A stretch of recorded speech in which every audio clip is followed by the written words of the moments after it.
Welcome to another episode of Mike's Big Martial Knife Exploration Journey. Now, this one doesn't quite fit with the size theme. Maybe I need to start a series and call it Mike's Medium-Sized Martial Knife Exploration Journey. Let me know what you think. But it fits because I've gotten a lot of recommendations to check out Spanish makers. And we've already taken a look at a Cudaman, extremely impressed with that knife, ordered another model, review on that one's incoming, so stay tuned. We have also taken a look at, so far, 3 Joker knives. They were surprisingly affordable, and yeah, I was very impressed with those as well. But third Spanish maker recommended to me, Muela. Looking online, they've got some pretty pricey models on the market. So here I am looking for something affordable to take a low-risk chance on, get a sense of what their quality is, and I was able to find a knife in the same price range as those Joker knives we've taken a look at, but yeah, it's a bit shorter, comparatively speaking. So spoiler from the title, today we're going to be taking a look at the Muela Cazorla with the 6 3/8 inch blade, and my first impression, that is a sexy knife.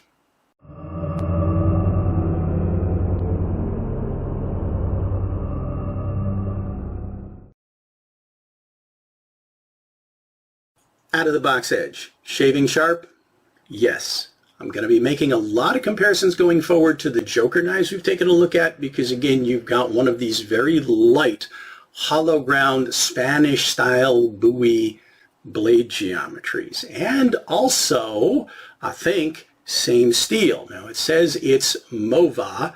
Doesn't specify, but I'm guessing it is the same German 4116 as the Cudamans and the Jokers. But here's my first anomaly. According to what I'm reading online anyway, that steel tends to max out its functional HRC at about 57, which is where, according to my test files, the Cudaman and the Jokers are, somewhere between my 55 and my 60 file.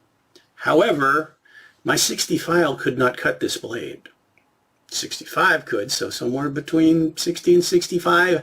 How did they manage that? Did they wind up making the knife brittle because of it? Well, I don't know. We're certainly going to run our impact and durability tests. But, yeah, out of the box edge, hollow ground, for a knife of this size, surprisingly thick, 5 millimeters at the spine. Against some paper. Yeah. Super slicey. Against some cardboard, like butter. The sheath is kind of what I've come to expect from these Spanish makers. It's a nice thick leather with accent stitching. You've got the Muela stag logo stamped into it, and also it's on the snap, which is pretty cool. Nice little detail. Thick belt loop. Okay, one thing I really don't like about it, I am no fan of these horizontal, high up on the handle securing straps. I vastly prefer the diagonal thumb brake strap, and I'm probably going to put one of those on it because especially when we're talking about a knife with a guard, yeah, not only do I fumble with this, but it snags on drawing and resheathing. So it's probably going to have to go.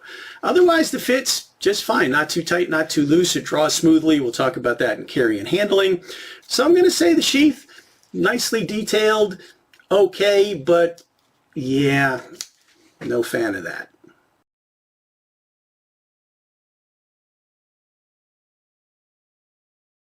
Specs, fit, finish, build quality. Sexy knife. Is that a bad thing to say about a knife? But all right. So we're talking about the Cazorla, the model Caz16R. I have seen other versions of this knife with stag grips that are much more expensive. What did I pay for this? $78 US at Amazon. I'll put the link down in the description. That made it pretty affordable. Again, same price range as some of the Jokers we've taken a look at. Do I feel like it's worth the money? Well, we're going to find out, especially after the impact and durability tests. But handling, all right, we'll get to that in a second as well.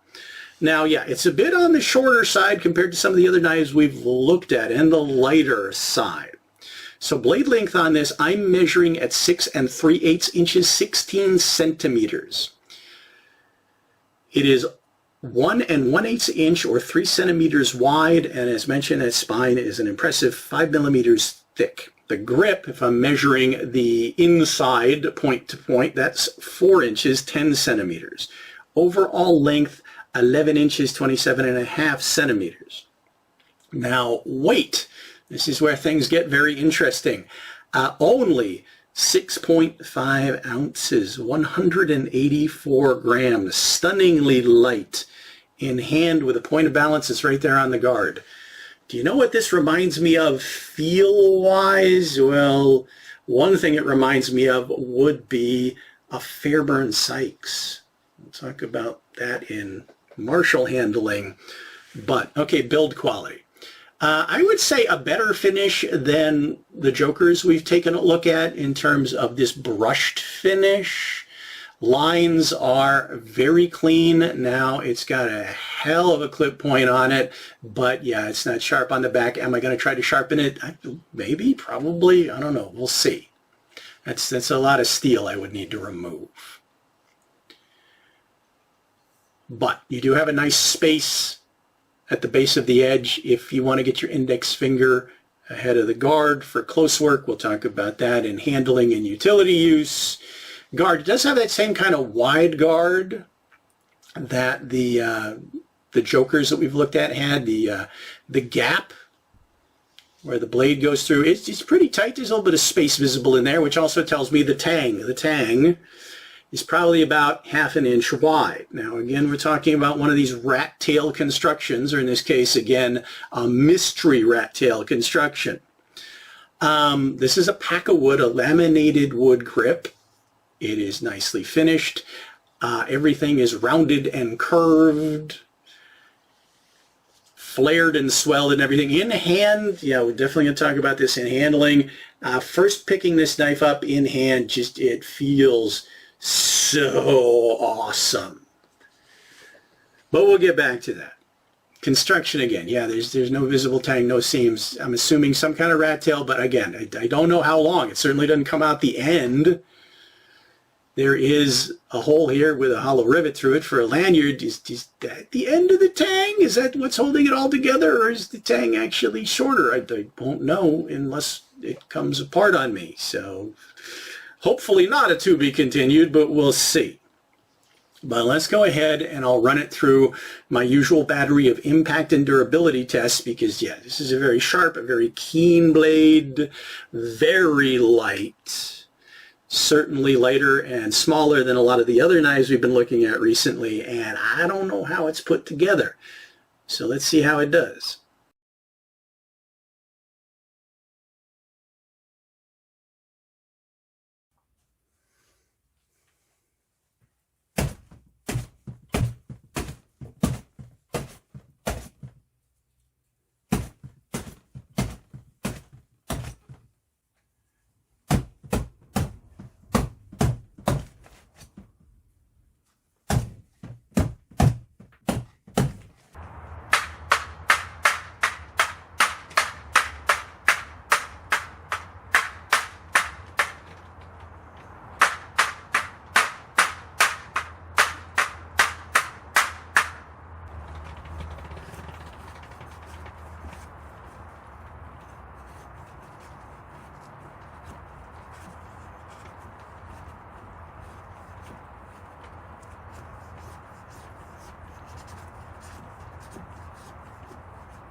So how did it do?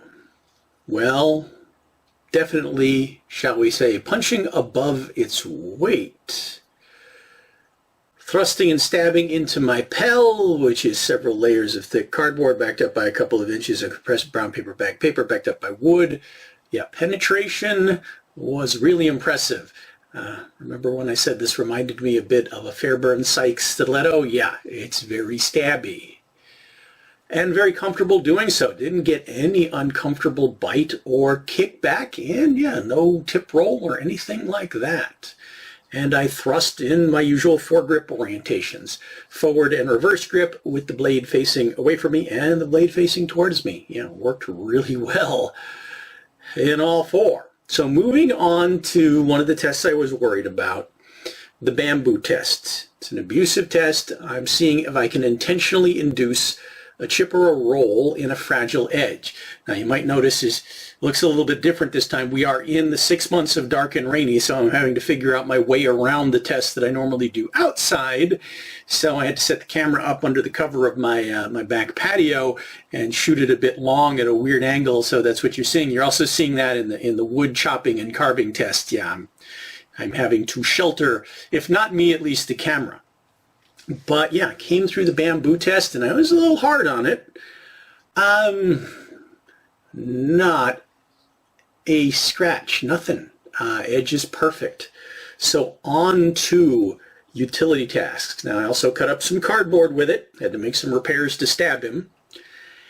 And did some food prep with it. Well, there's an interesting series. Food prep with big scary knives. Should I do that? Let me know. But then carving on some wood, yeah, really great, fine, razor sharp carving tool. And then chopping into some boards, surprisingly good chopper. Again, it weighs so little, it feels so light in the hand, but it's got some bite to it. And felt great doing all those things. No uncomfortable kickback, and nothing came loose, nothing failed, so all right, I can breathe easy. The knife is reasonably sturdy. Now, caveat, I obviously didn't put it to any hard extended bushcraft tasks, but my battery of tests are designed to just kind of give me a sense of how well the knife's put together, how sturdy the edge is, and how it transfers impact back into me in those uses. And it passed all those tests with flying colors. So let's talk about carry and handling. All right, down to the unflattering waistline view so we can talk about carry. Now, I really feel like this knife would be served in a number of other setups. Horizontal scout carry, for instance, or just inserted in belt or waistband in various positions for cone carry style. Probably some other ways I haven't thought of yet, but I've been giving it a go from the belt loop here on the strong side, and, well, there's the good and the bad. It actually is short enough and the belt loop is big enough that it moves with me. I'm not getting entangled or snagged as I move around, so that's good. Also, from the hip, the blade is short enough that I can draw it very cleanly in the conventional draw without over-torquing my shoulder. Also, the sheath itself is smooth enough that makes that a really quick, easy draw. My problem is entirely the securing strap. Not only is it a real struggle, especially one-handed, to re-secure, but it's catching the guard a little bit on the draw, definitely on the resheathing. So if I go for a reverse grip, yeah, that's really smooth, and the strong side orientation is coming out edge towards me, which is definitely tempting me to put an edge on the back of the clip point. But, okay, here we go again. Trying to avoid the thing, I'm actually angling the knife a bit too much this way, so I'm stabbing it into the sheath as I'm trying to avoid getting hung up on the stupid strap. So yeah, that's got to go. That's getting towards the top of my priority list, is replacing this with something that works better. Flipping my hand around cavalry style, well, you'll notice in that draw it came out kind of in the foil grip, and we'll talk about that in handling. But okay, so sheath, not bad, very smooth, light, moves with me, but this thing is making me nuts. All right, I took off the crazy making strap, haven't replaced it with anything yet. I'll probably just turn this into some kind of diagonal thumb break. But right now I have it shoved into my waistband, strong side about 430, and between the snugness of the sheath and the pressure from my belt against my body, it's not going anywhere, but it's allowing me free access so I can draw it very smoothly. And here we are again. It's coming out naturally in a foil grip like a stiletto. So let's talk about Marshall handling. Now I've already kind of mentioned how good this knife feels in hand. It just wants to be held. It also just wants to move. It's light, it's quick, it's well balanced, it's elegant. So yeah, moving it around. And I have a variety of grip choices, even though it likes to settle into that foil grip with the thumb on the side. It also, I'm getting a lot of that desire just to sort of pinch at the top, stiletto style. So yeah, settling into the foil grip or the saber grip. But choking up, getting a really good grip on it, hammer grip, gives me good authority for slashing and stabbing. I can hook my thumb up over the shelf of that guard. I can get my index finger over the guard. I could flip it around towards me and do it that way. Yeah, and it gives me that security for some of that close work, martial and utility-wise. But then choking down on it a bit into that handshake or foil or saber grip, yeah, that's where things start to happen. Gets the blade in line for thrusting. This is a really stabby, thrusty blade. So yeah, that tip is quite devastating in terms of penetration. Now, snap cutting. Doesn't have a lot of weight, but I feel like the speed it's getting and the way it rolls in my hand, yeah, I feel like I can get a good snap cut out of it as well as a good slash. So yeah, edge useful, tip very useful in all sorts of different grips. Speaking of, all right, foil grip. I'm not actually quite sure whether I like it with the edge facing inside or the edge facing outside, and it does easily roll from position to position. It's basically kind of the difference in certain ways between having the edge facing away from me and towards me, North American Bowie style. It does change, well, not only the way the edge is facing for certain things, but the way the tip is engaging with the target. Yes, with the edge facing towards me, it's in much straighter line with my arm. But sideways, yeah, it's good for getting around corners. Now, I haven't put any kind of a back edge on it, so any kind of back cutting, it's more of just a hooking action, and that is a wickedly sharp tip, so I am getting some use out of that without putting an edge on it. If I put an edge on it, I'd have to remove a lot of steel, and I'm afraid I'm going to weaken that tip because that is just so keen. So I'm going to make do without it, at least for a while. But speaking of grips and use options, all right, reverse grip, we got to talk first about transitions. All right, super light, super narrow at the top, again, very stiletto-like. I almost can't help myself. I've got to finger twirl the thing. It is a fidget spinner. And I know I don't recommend finger twirling because it's not very secure, but yeah, all right, pinch flipping though. You've got nice flare at the base of the grip, and the lanyard hole, that rivet, gives you a tactile indexing point, and just moving it back and forth between the grips, it's just, again, smooth. Feels so good. It just wants to move, just wants to be moved. But in the reverse grip, all right, so edge facing away from me. I feel like I've got good belly here for slashing attacks, and then you've got that hooking action in the stab. So that's there. If I rotate the blade so the edge is towards me, you've got that back cutting action, and the stabbing, again, you've just got a different tip angle. What I'm finding striking into my pel is both give me very, very deep penetration, but I feel like I'm getting more cutting action on the stab with the edge facing towards me, and it's not getting stuck the way it is when it kind of hooks its way into the target. So there's that. Just all around. I've been using this a lot as a utility knife. I've been training a lot with it. I've been carrying it. I'm stunned by how much I just have really fallen in love with this knife. It is awesome, and it's making me consider other designs options in these kind of light, slim Spanish style Bowies that, again, almost kind of cross the line into stiletto Marshall application. So they're kind of giving me the best of both worlds. Good cutting and very good thrusting, but also very light, very nimble, very easy to carry and draw. So I absolutely think I got my money's worth. Really happy with this purchase and inspired to check out more, not only Muelas, but Spanish designs. So, if you have any questions about this knife, have similar knives, have more recommendations to send my way, please, yes, thank you.